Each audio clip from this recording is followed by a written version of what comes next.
Welcome to Yes Also. I'm Suzi Barrett, and my guest today is the delightful Dan Black. Dan is the creator and host of the Ultimate Improv Show. He's a longtime UCB performer, first in New York and now in LA, and he is absolutely hilarious. I've been looking forward to this conversation for a long time. Dan is not only hilarious, he's also a huge pro wrestling fan, and I was excited to get into it with him about where that overlaps with improv. It was great, and I learned a lot, and it was exciting to hit improv from a completely different angle. This, of course, is just one half of this conversation. For the whole other half, you'll go to yesalso.supercast.com and subscribe. When you do that, you'll get instant access to all of our part twos, all of our Q&As, all of the bonus content, and you can link it directly to your regular podcast player so you never have to go to Supercast again. If you want more Dan, check out his pics on our Instagram at yesalsopod. And check out his show, The Ultimate Improv Show. They play twice a month at Dynasty Typewriter. You can see it live in LA, or you can live stream it from anywhere. Anyway, I hope you have as much fun with this as I did. Here's Dan. I'm here. Thank you for having me. Thank you for being here. Wait, have we started? I think I just started. All right, I was going to shut the fuck up. I want to start in a specific place with you. Okay. I know that you're a huge pro wrestling fan. Yeah, I love wrestling. And we have not hit wrestling on this pod at all. And Yeah. I'm so fascinated with... I'm not a wrestling fan, but I grew up, like when I was a kid, WWF was a thing. So I'm aware of what it is. Right. But I feel like there is such an overlap with improv and with like character playing and with like that it's kind of, they kind of know a form, but they're kind of improvising within it, right? Yeah. Talk to me about why you love wrestling, what it is. Yeah. So a lot in there. Thank you for having me, Suzi. You're so welcome, Dan. Thank you for being here. But okay, what do I love about pro wrestling? I mean, the short answer is like it's man theater, and like I'm like I'm a broy dude, like you know what I mean. I'm like a New York, Long Island, like. All right, I'll avoid that. Like I'm kind of like, it's I'm like a theater boy at heart, but also like love being a guy. I love like I'm kind of like a guy's guy or whatever, whatever all the expressions are. So I would be drawn towards like scripted violence, I think right because I don't actually need people to be violent, you know what I mean?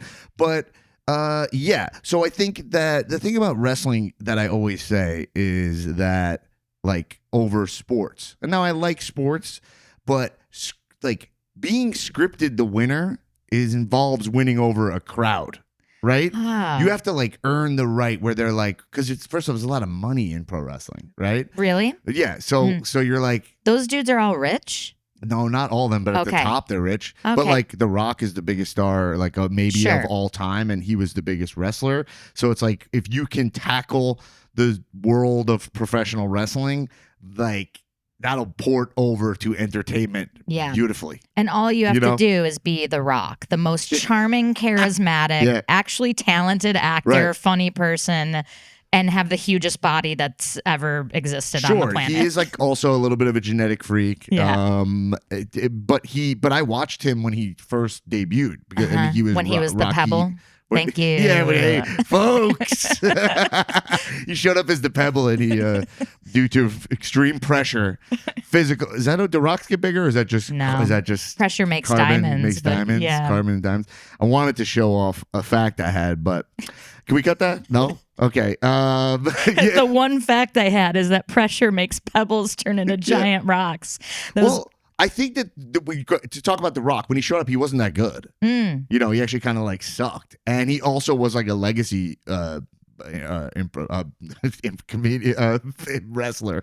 So he like a nepo. Yeah, he was like nepo. Like his comes from a long lineage of wrestlers. Like even the current champion guy now, like the top guy Roman Reigns, is in The Rock's what are they? Whatever. They're bloodline. They're like Ohana. We're brothers. Cool. So like they come from that dynasty, but he wasn't that good. But then you watched him like develop. Like he's probably. I never thought about this, but he's probably the performer I've seen like develop from 0 to 1 million, like the biggest progression ever. Yeah. You were talking about, I'm fascinated by this idea of like, so they script who is going to win the match and who's going to lose. Right. And you said that means that the winner is responsible for winning over the crowd.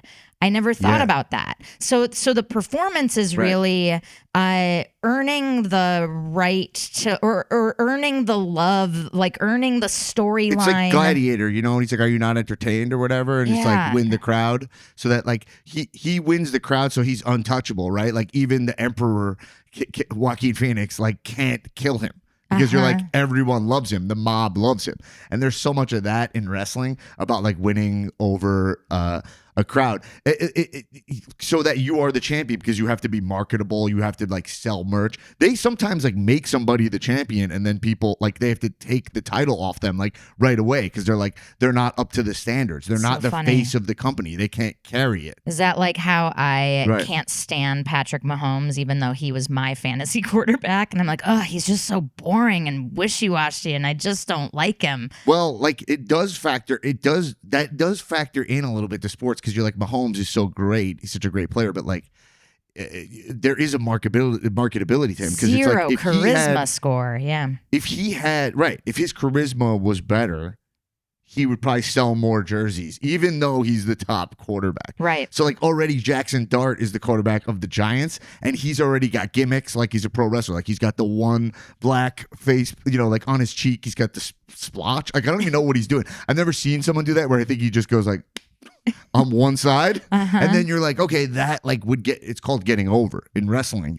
The expression is getting over. What does that mean? You get over with the crowd. Okay. So like, yeah. So do you carry this over into you do stand up, you do improv? Every aspect of my life is like, yeah. But is that like in the front of your consciousness when you're playing an improv show or doing stand up? Are you like, is your kind of prime directive to get over, to win the crowd?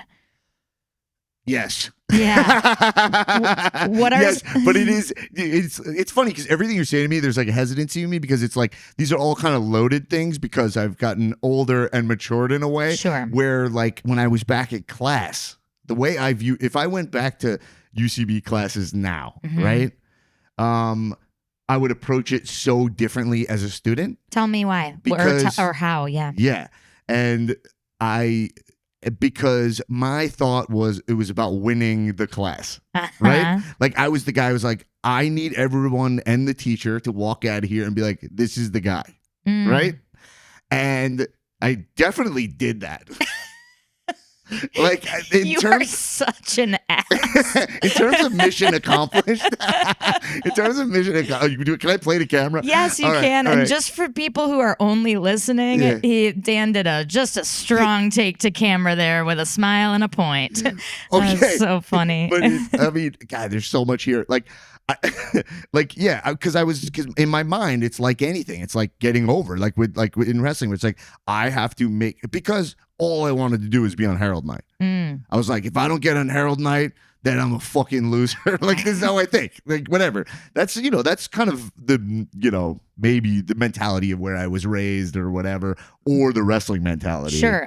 There's a competitive spirit in you, it seems like. There's an alpha dog that's like dying to be the leader of the pack. Like, yes, right? But it was never at the expense of the other people in the class. It wasn't like I didn't want to see them succeed or I had to be better than them per se, even though I know that's contradicting. It's like, it was more like I just needed to like meet the standards for myself. Sure. It's more of And there's like a validation that comes with that. It's like, if you are respected by your peers and your teacher, then you know that you're doing it right and you belong here and this is your spot, right? Well, and it's so loaded, because also I've said this before, is that when I showed up to UCB and then I started taking classes, it was like I already went to college, but felt like I was a student for the first time, because I understood everything I had studied until that point was just kind of like just about earning that grade. It was a little bit of like, just part of the chore of life is like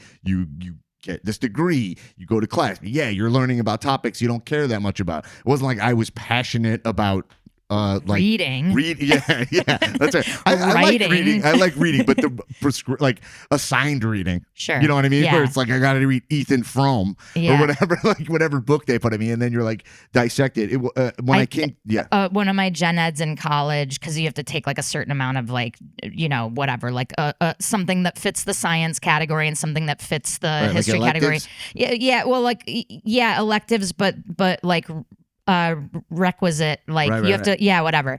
And one of mine that fit like my requirement was oceanography, and I was like, oh, great. I love the ocean. I love biology. I like whales and dolphins are my shit. Whales and dolphins are my shit. Read the tattoo, bro. It goes all the way around my neck. I was always wondering what that said. It's like Lord of the Rings Sanskrit. But this day one, I was like, oh, this class sucks. It was like all math and like measuring the topography of the floor of the ocean. Right. What a drag. And like reading books about like sonar equipment and like that's like it's too much ocean. It's It's ocean semantics. It's all these ocean semantics. Right. It's ocean semantics, which everybody hates ocean semantics universally. Well, like it's not the fun stuff. Yeah. Right. To like with improv, when I was learning the things that were not fun with it, I was like, oh, this is part of it, because all I cared about was getting better. So like when I showed up to class, like UCB, I was like staying after to talk to the teachers. I'm taking notes. I'm like, hey, are there jams? Can I go to all that? And it was like the first time I was a really like proactive, nerdy student in my life. And I was like, oh, you can study things you like. I didn't know that you could do that. What about improv ignited that fire in you? Like what makes you passionate about it, or what did back then? What caught your eye? Okay, so many things, because bring it back to wrestling for a second. I only stumbled. Okay, so my buddy, who we go to WrestleMania every year. Like he also went on. My buddy Jason Shapiro went on to be a great mod writer, and he's written for TV and stuff. But so he brought me to UCB because he was like, "Yo, you got to see this show, Cage Match." He's like, you got to go to Cage Match because they do wrestling in between. And he was like, this guy Charlie Todd plays Chuck McMahon, and he's like, there's all these characters. It was like Eugene Cordero played Pukang Kang, and like so I showed up, and it was like, and it was like audience interaction, and Eric Scott and Ben Rogers were TT and the captain. They were the announcers, and it was like still some of the funniest shit I ever saw. So I showed up to UCB to watch the interstitial wrestling between the cage match performance. Cage match. But then the improv started, and I'm like, what the fuck is this? I was like, and then the first group I ever saw was Hot Sauce. Oh, wow. Ben Schwartz, Gil Ozeri, and Adam Pally. Yeah. I saw them. Wow. Weirdly, it was weirdly like I knew Gil's sister forever, which was just a random thing. But I never heard of these guys, Right. And I watched them, and it was like three Jewish guys. I'm also a Jewish guy. Take the camera. Take the camera. They had to know. And I was like, and they were so funny. Like they were fucking amazing. They were doing like, the funniest thing is they were doing like the fast, quick improv, like that. And then when you get into class, they're like, what shows do you watch? And you're like, I saw this group, Hot Sauce. They're awesome. They're like, they're great. They're so funny. We're not going to teach you how to improvise like that. Right. We're gonna slow down. Yeah. At the time, but then they were on like a run. And then I started going every week, and I was living on Long Island at the time, so I was like taking my mom's car and just driving into the city, and just to watch an 11 p.m. UCB show.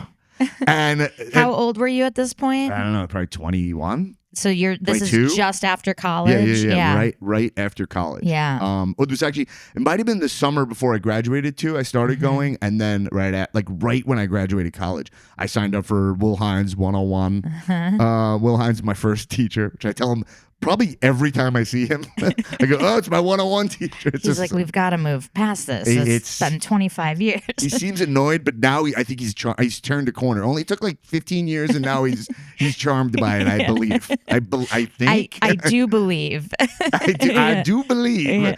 But yeah, so you were saying. So no, so you're taking. I was asking what put the twinkle in your eye about improv. Right. Like if you were to even analyze those hot sauce shows, like what grabbed you and made you be like, I have to do this.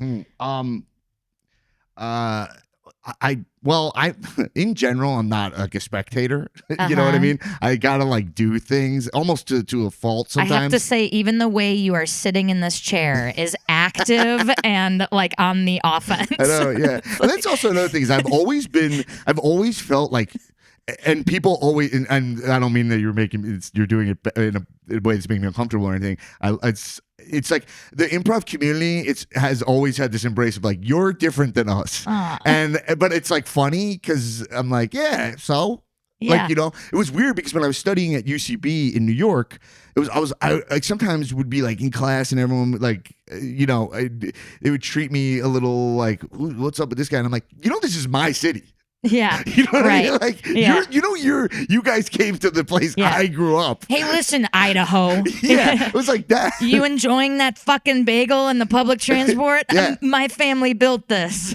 Yeah, my family. And yeah, for the record, my family is the MTA family. And but like, that actually was part of, I think, where my mentality came in to go into class, because I was like, I'm different than these people. I have to like extra prove myself. I mean, I'm just realizing that thought now in real time, where I'm like, I think it was a little bit like, okay, a lot of these kids and a lot of the students that I came there, not the people who like, there's different kinds of improv students in 101. There's like the like lawyer who wants to like be out of his shell a little bit or whatever. And then there's the people who are like theater kids. Right. Yeah. Right. And like those kids are so pretentious. Something like early. I'm sure they still are, but at that time they were so pretentious and they were like acting like they were good at improv. And my brain was like, already they had like this way they carried themselves. Yeah. Like an entitlement because they had taken like 2 improv classes at NYU or something. Yeah. And I had not. Right. And they got a callback for an off-Broadway production of, a Bertolt Brecht play. Exactly. And I'm like, what is that? A breakfast nook play? Like, I don't know what that is. Like, and so so their references would be like, but then I started to realize like, I started to realize that like, I'm the one getting the laughs. Yeah. You know what I'm saying? I'm like, it took me a long time to learn like to be like, and also my amazing teachers would like, encourage me, you know what I mean? It's to realize that they're like, you don't need to be like that to succeed at this art form. Because I always thought I was going to be, and I am a stand-up, but I always thought I was going right into stand-up. And I did go into stand-up, but then I showed up and I'm juggling a million topics, but I showed up to UCB and then it was like, oh, I must do this. Yeah.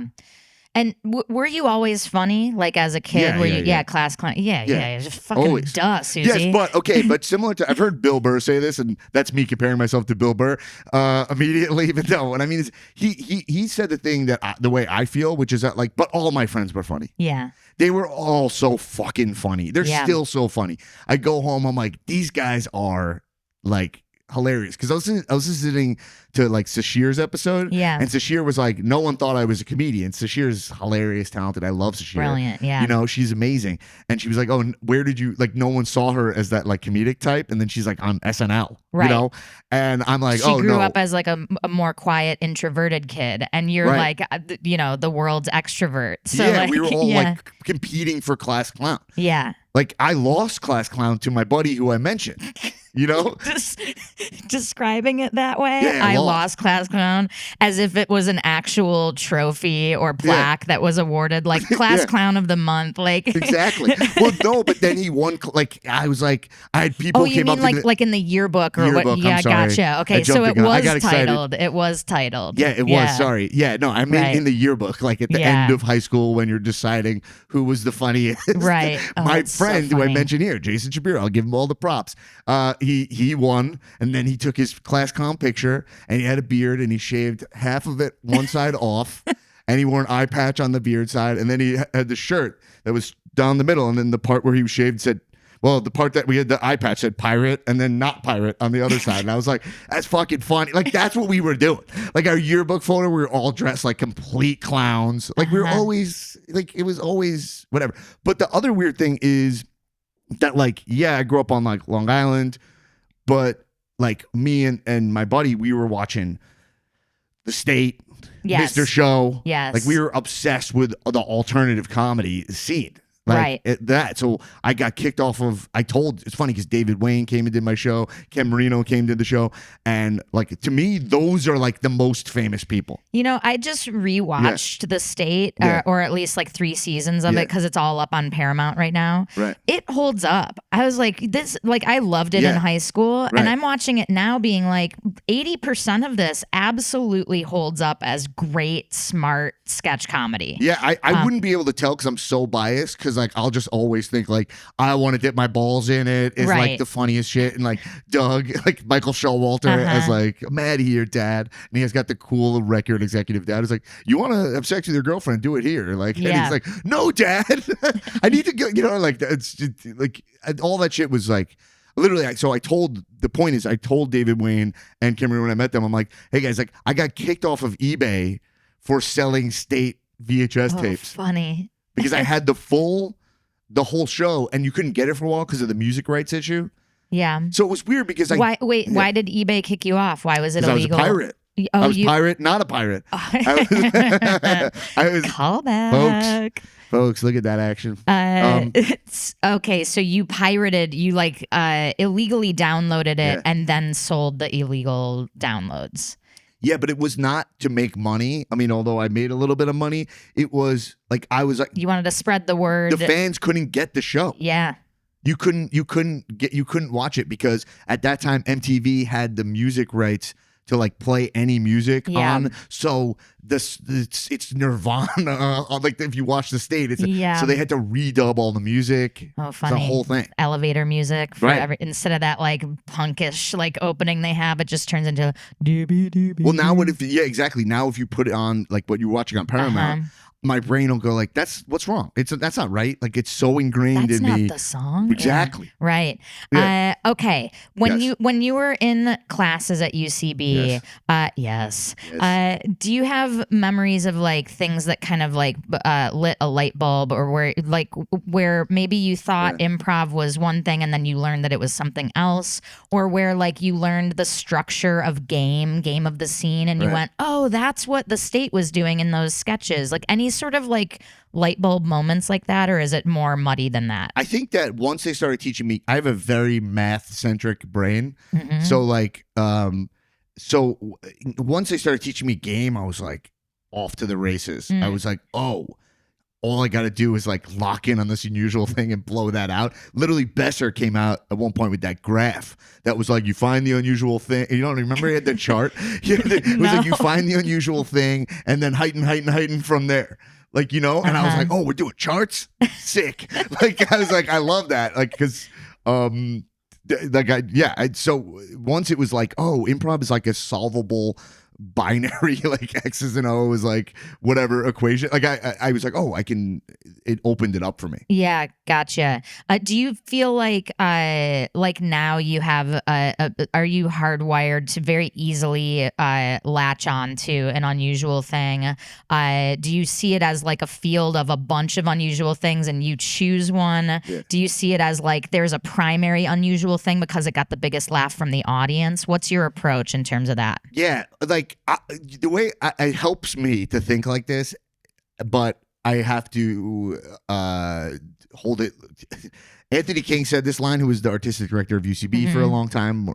I love that man. He's wonderful. Yeah, he said like, I have like strong opinions held loosely. Like, you know, like, and so the way I do think about improv scenes is like, there's a correct way to do it. There's a comfort for me that like, this is the correct version of the scene. And maybe we did it wrong and it was better and funnier, but like, that's okay. So it's like, thinking that improv is like solvable is comforting to me. So like that there's a track, and the train should be on the track, but like we chose to take it off the track. And that's also part of what makes it funny, is that it's kind of like wrong. A little dangerous, a little outside the Right. lines. Yeah, you're like, well, okay, that's not the unusual thing, but it's getting the laughs. But we all know that we should be playing that. You know what I mean? Like something. Yeah. Does that make sense? It does, yeah. Yeah. And I like that you described it in a way where you're saying like, this is just what's comforting for you. Right. Some people describe it as like, no, there is a right way. And I feel like that's such a dangerous territory because it like sends the message that like there's only one way to do comedy or whatever. Right. And you're saying like, no, it's like a comfort for me to have this kind of like paradigm where there is, I guess it's like a matter of taking like in a universe where you can say and do anything that's so vast and so Right. undefined.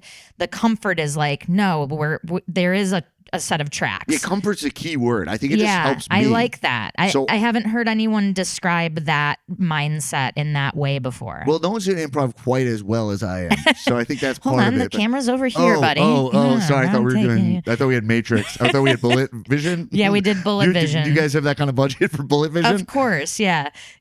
That's a good not dated reference. Yeah, no, that's so relevant. Yeah, the Yeah. bullet cam. Has anyone in this chair done physical? Not yet, just Physicality? you. I love that. Uncharted territory. But yeah, so I think that's comforting to me. But again, it goes back to just to connect it.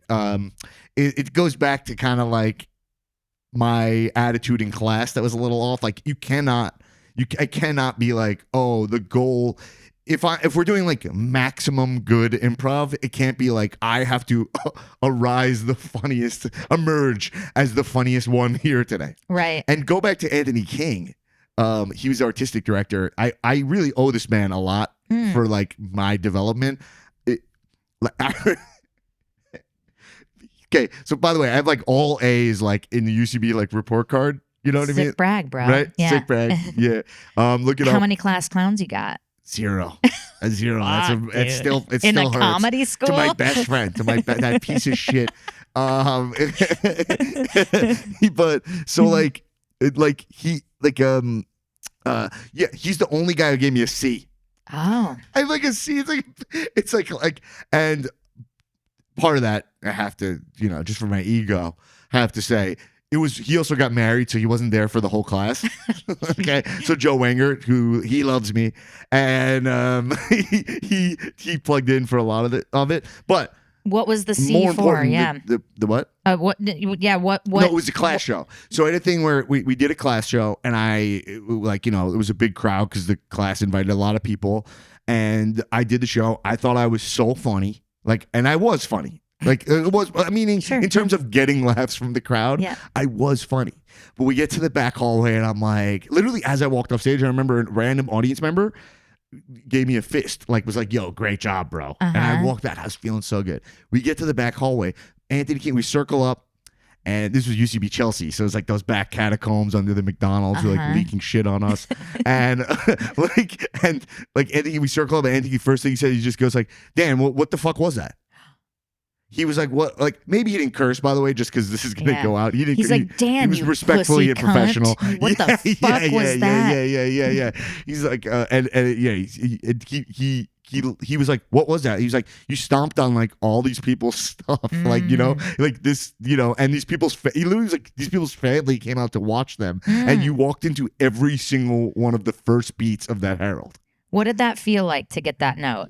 Terrible. It was terrible. It was terrible, but.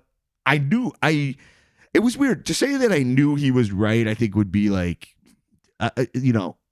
don't have that moment in my head as terms of how I responded or I see it. I just know what he said to me. That's the part that's etched. But I remember I'll probably get defensive. That's just my initial reaction. But look now. I probably fist fought him. I probably won because Yeah. I'm fucking strong and I'm funny. Yeah, gave him Stone Cold Stunner, which he deserved. Did that note change the way that you played from then on? Did it ring in your ears and make you be a little bit more disciplined on the back line and hold off on some of those walk-ons? Definitely. Yeah. I respond really well to harsh criticism, but I think it takes a certain type. Why I respect someone like that. It takes a lot to say that.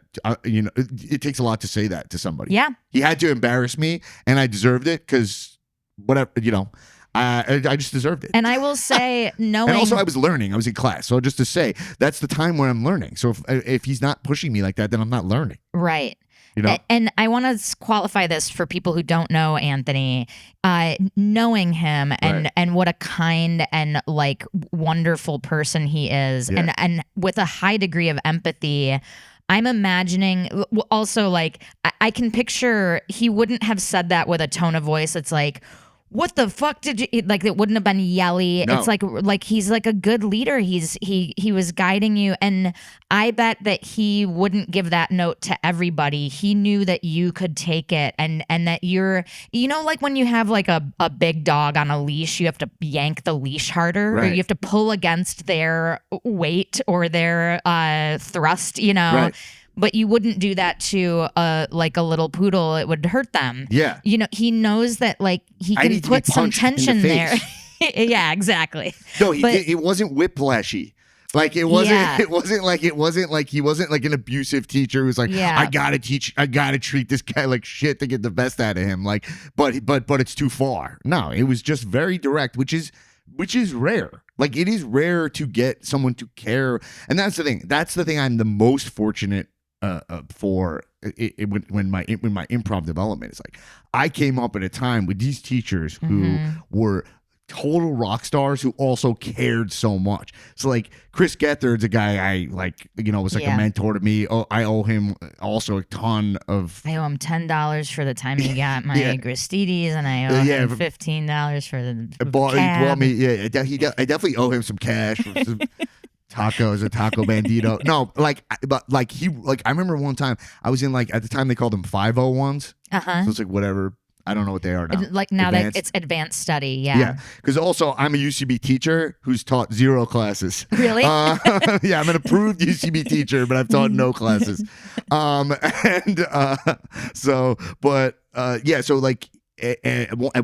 Gethard wrote me this like probably 3-page email. I don't know how I'm quantifying the pages there, but whatever. And it was like basically summing up, which is like, it's on you to get good at the art form because you can be funny regardless, and you're like charisma.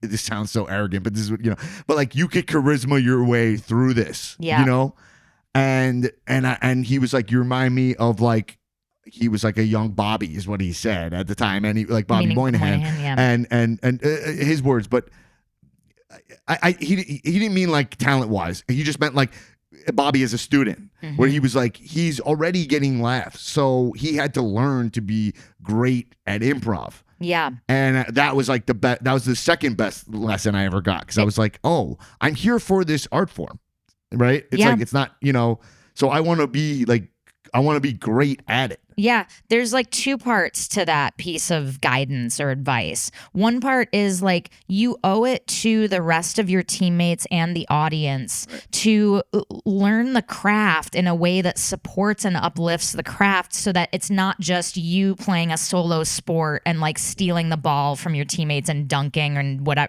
being outside the lines of what we are building together in the art form. Right. And the other side of it is someone like you who is super charismatic and who is naturally funny, even when you're just like not even saying a joke. You're a funny guy. Yeah, you're a funny guy. What are you gonna do? What are you gonna do? You want to fuck me about it? Yeah, let's fight.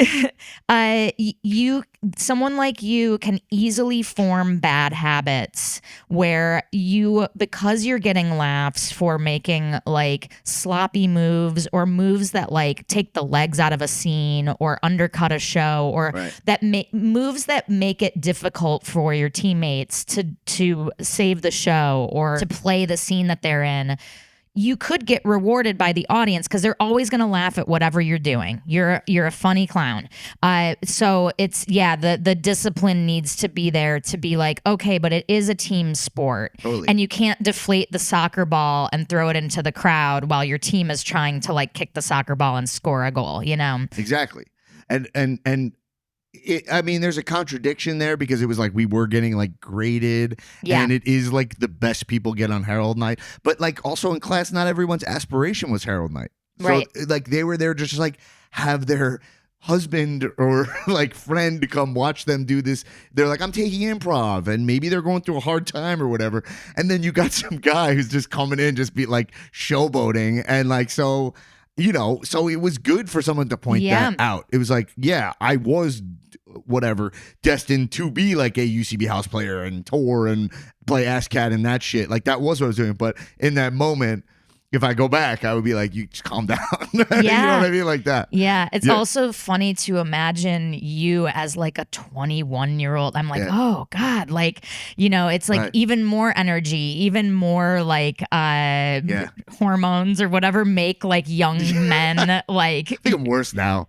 Oh, really? I think I'm more amped up now. I don't like, no, I mean, yeah. I didn't mean to be that surprised. Really? Really? How? Well, it is funny because like I do have like a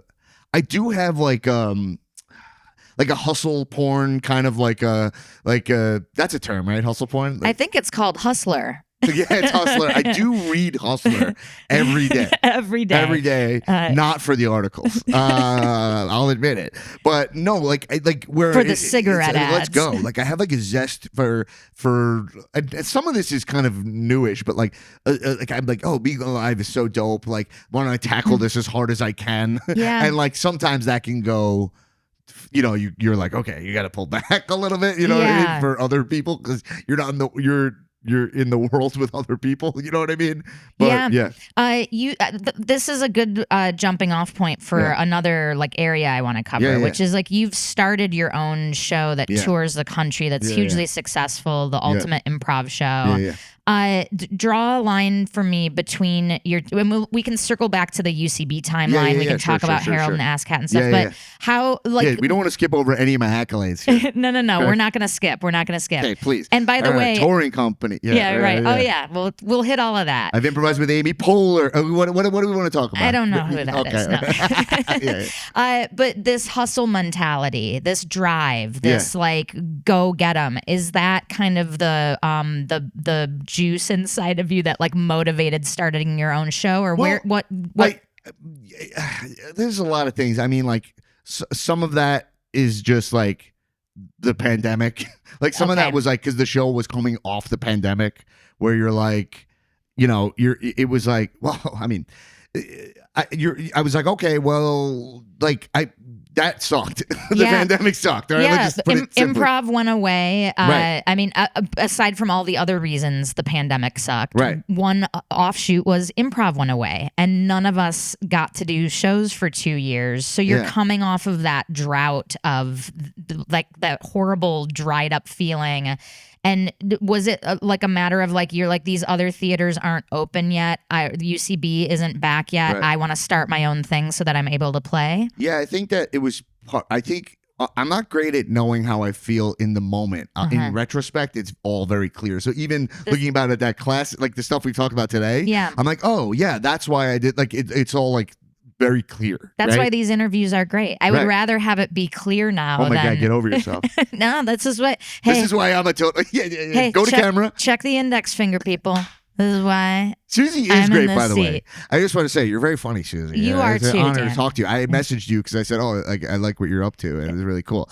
So I didn't compliment you. I did talk a lot about how great I am, but so looking back on the pandemic, I really am someone who does like thrive off like crowd energy. Going back to the wrestling, like live performance is just like so in my blood. Like I don't even understand. Like I have friends who are big successful actors now who like don't do any live performance at all, and I'm like, I don't know. I'll never stop. Like, if I got there alone. I mean, listen, I would trade it for some of their success or whatever, but like, but I'm saying like, but like, this is so part of my lifeblood that like looking back, I'm like, yo, removing that from my life, like live performance was the death of me. Essentially. Same. I literally had an existential crisis. Right. Like my identity shriveled up. I felt like, I've said this before, like I felt like a frog that didn't have a pond. It's like, okay, I am breathing. I can move around, but like, where's the water? Like life is just blank now. It's not fun. Your green skin, it's not glistening. It's not like you used to when you were on the pad. The LP pee. But so but I think that like. Yeah, I think that's so if you go into my mentality during the pandemic, I was kind of like, yeah, I'm fine. Like that's like, and that's also kind of very masculine, probably, like to be like, it's whatever, like, like it's always me. Like I think about what I'm fortunate for, what I'm privileged, like what is my, I know privilege is such a loaded word now, but like it like, I'm like, oh, well, whatever, like, it could be worse. Yeah, which is a great mentality. Right? Like there's a whole branch of philosophy based on that. Right. Stoicism, where it's like if you are having a bad time, you just imagine all the ways that your life could be worse, or all the ways this could have gone poorly, and you're immediately grateful for what you have. It's like I do a lot of that. Yeah, it's I mean, truly, I mean, and we are so privileged, I mean, the fact that we get to just sit here and chat about improv is compared to like what everybody else is up to on the planet. Right. We are like in the top shrivelly fraction of a percent of lucky and fortunate, and totally. But you have to juggle that with your like aspirations, right, or whatever, because life is a gift, as simple as that, right? So that's how I view it. Everyone has different. I mean, I guess I see it all as some kind of coping mechanism for the fact that your time is finite, right? Mm-hmm. So it's like, for me, the way I know that I'm on my deathbed, like looking back at my life and just going like, man, that was a good time. You know what I mean? You're like, that was a good time. Like I liked some things. I feel very fortunate for how much I adore and love comedy. Like simply put, I've had friends who like don't know what they want to do with their lives. Most of the time they just have a child and then they just go like, that's what I wanted to do. And that becomes the new purpose or the new focus. Yeah. Yeah. That sounds such like I'm an asshole, but like I do I do think that I'm blessed that it's just like I've never like really respected like the guy in the suit. I grew up around a lot of business people with like, there was a lot of people with like a lot of money, and I was always like, who cares? Like, how did they make their money? Who cares? Right. Yeah. What's your passion, bro? Right. Yeah. Exactly. And so I was like, always knew I wanted to do comedy and like be part of that. And not that I've done it perfectly or attacked it properly the whole time. I think in some way now I am, but so wait, what was my point? Well, we were talking about coming out of the pandemic, no live performance, and you need that, and you're always going to have that, and you're going to thrive on that. And then, so I'm a New York improviser, right? Like the UCB New York stage, like that's where I came up, like, and that ecosystem. So simply put, I was like, let me put together, like, we transplant to LA. Mm-hmm. And then like I was absorbed into I was on Death by Ruru in New York. So I was absorbed into the You're Fucked Up family show here. Right. Mm-hmm. So I was just performing with whoever's on that show. And by the way, those are all amazing, great people. Just a lot of them were not in the same class that I was. I didn't do Herald Night with any of them. It's just like people who were also veterans of the stage in New York, and now you're all hodgepodge together into kind of a New York transplant mashup team. Right. And a lot of people I came up with who moved to LA, like Beth Appel, Sarah Claspel, Paul Welsh, they came and did Herald Night. Out here. So I did Herald Night in New York, and then by that time I moved here, I was already like ported onto a show in LA, so I was like, I didn't get like ingrained back into that system. Why didn't you do Herald Night here? You just didn't want to go through the audition process and stuff? I honestly I think I just saw it as like, well, I'm already on a team.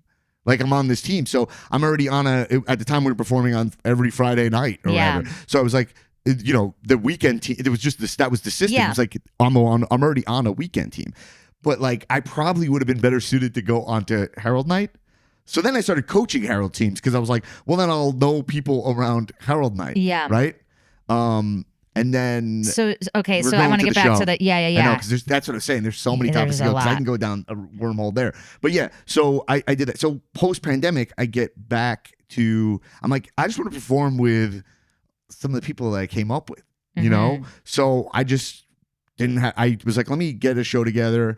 And I had like me and Darcy Carden and Nicole Byer and Paul Welsh, Neil Casey, Brandon Scott Jones. Like, these are all the guys that I was doing ASCAT with in New York. All the best improvisers. Right, but that was just a typical ASCAT lineup. Like, like Neil Casey will say that Ultimate Improv Show is ASCAT 2012 New York or whatever. Yeah, it's a time machine ASCAT. Right, it's like a time machine ASCAT or whatever. And I think that is in some ways accurate. We have like new performers that feel like fit in with the people who perform on the show. But yeah, it was like that. So I just wanted to perform with my friends. But I thought in the pandemic, I'm a retired improviser. I literally have a post on my Instagram where I said like retired improviser. Like, I thought I was done. I was like, I'm never going to improvise again. I will do stand up. And then I was tackling stand up really hard. And I did a set on the Late Late Show, James Corden. Like, I was like, I'm going to go be only a stand up. But then the show just kind of like took off right away. People were immediately like, I think they were really like, oh, I've been in this pandemic. I need to see live performance. Like, and they really connected with it. And I came out, I remember the first show, I have it on tape. I did a monologue like at the top that was like loosely scripted. I had like a couple bullet points in my head where I called improvisers last responders. And I was like, we're back. You know what I mean? And I was like, you know, like we're, you know, but it was like really, people were still wearing masks, you know, and I mean, I know still people do now, but I mean, the full crowd. No, the whole crowd. Yeah, that was a weird time for improv. I remember like the first shows back for like the first 6 months or a year, the laughs were all muffled by masks, and you miss all the little responses, like when people are like, like all of that is gone. So it like felt like a vacuum. You can't see people's facial expressions when you're interviewing them. It was just like a weird audience condom.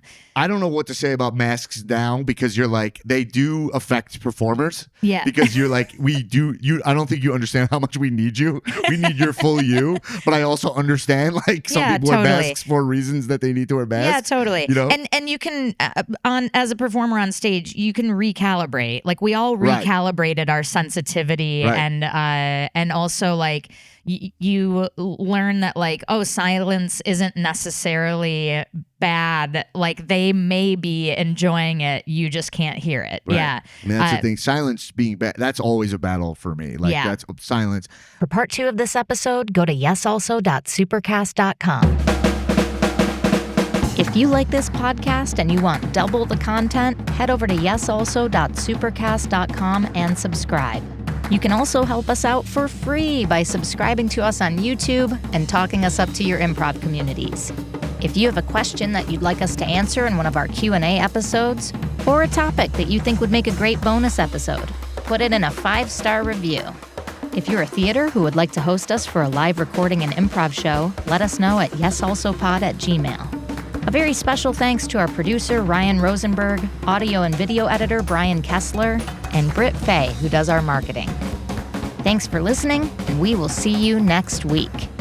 No, we won't, Suzi. That's not how podcasts work. They won't even see us. They will listen to us, so it's actually the opposite of both things you said. Thanks for listening, and you will listen to us next week. Maybe. We don't know.